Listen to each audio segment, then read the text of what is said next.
leaked in Saturday's Mail, and it looks like more bad news for commuters, Miriam.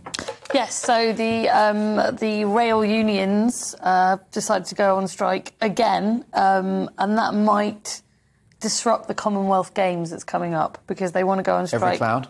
all the way through July and August.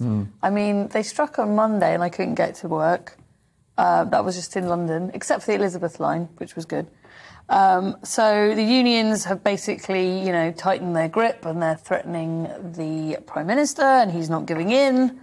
And we'll see what happens. I didn't read into what Croydon Tramlink are doing, but they're angry and they want more pay and a better life. A bit like the migrants coming over. They just want a better life. It is true, but not too many illegals driving trains in Croydon. Actually, I wouldn't hold my breath. But here's the thing, Miriam. Yeah. I'm sure that the rail workers have an argument that they would like more money, because we have high inflation, which reduces the value of your income. Yeah, we're all in that boat, though, aren't we? That's the thing. And of course, inflation is high. Any pay rises would come out of borrowing, which would feed inflation, which feels to me a bit like economic... A bit like a little snake eating its own tail. Exactly, or economics quicksand. Yes. So I think they're making a mistake then. So, I mean, what is the answer? It just doesn't feel like now is the right time to do that kind of thing. Yeah. Do you think it's a case of read the room, folks? Read the room, yeah. Yeah. Just get off your high horse a bit. Leo, is there an opportunity, particularly for the Prime Minister, to make a test case out of this battle with the RMT in the way that Thatcher did with miners in the early 1980s? And what, try and stop them legally from having a strike? Yeah. Yeah, I mean... More hardline measures, legislation... Yeah, I mean, I suppose. Can he really do that? I mean, he's tried to put through a lot of legislation that hasn't got to change. He's tried to change parliamentary conduct rules and all the rest of it. So, I don't know if this is the time to be changing legislation, but maybe they could appeal to the good nature of the people who work for train companies whose average salary is £44,000 a year. Yeah. So it's not like they're and this is an interesting... They're not Mike 16... Sorry, the head of the union is on £125,000 a year. Right. Nice work if you can get it. Yep. So it's not, they're not starving, are they? But this is, I mentioned it earlier in the show that Margaret Thatcher would have probably stood up to these unions. In fact, she did when she was in power.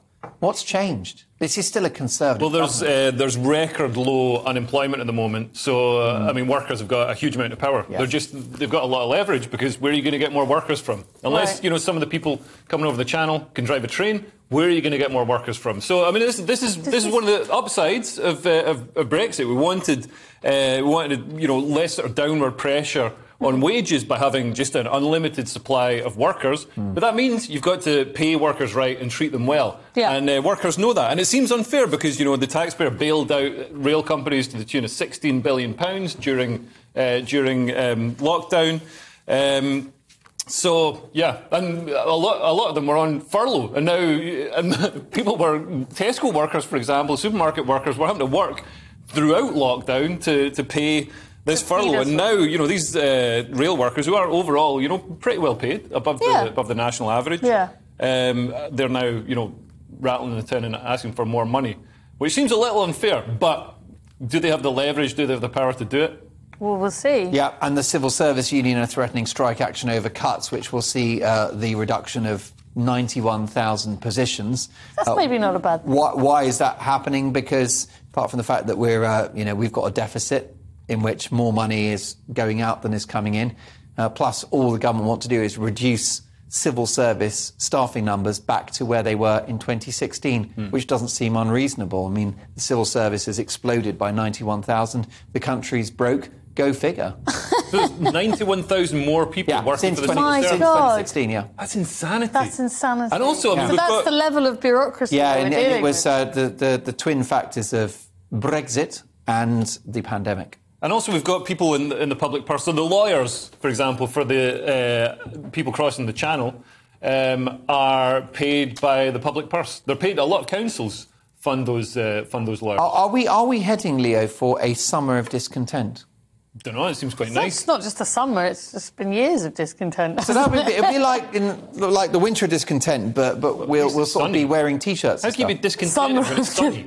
Yeah. I mean, I can understand if there's like rubbish piling up in the streets, although I guess it'd smell worse in the summer.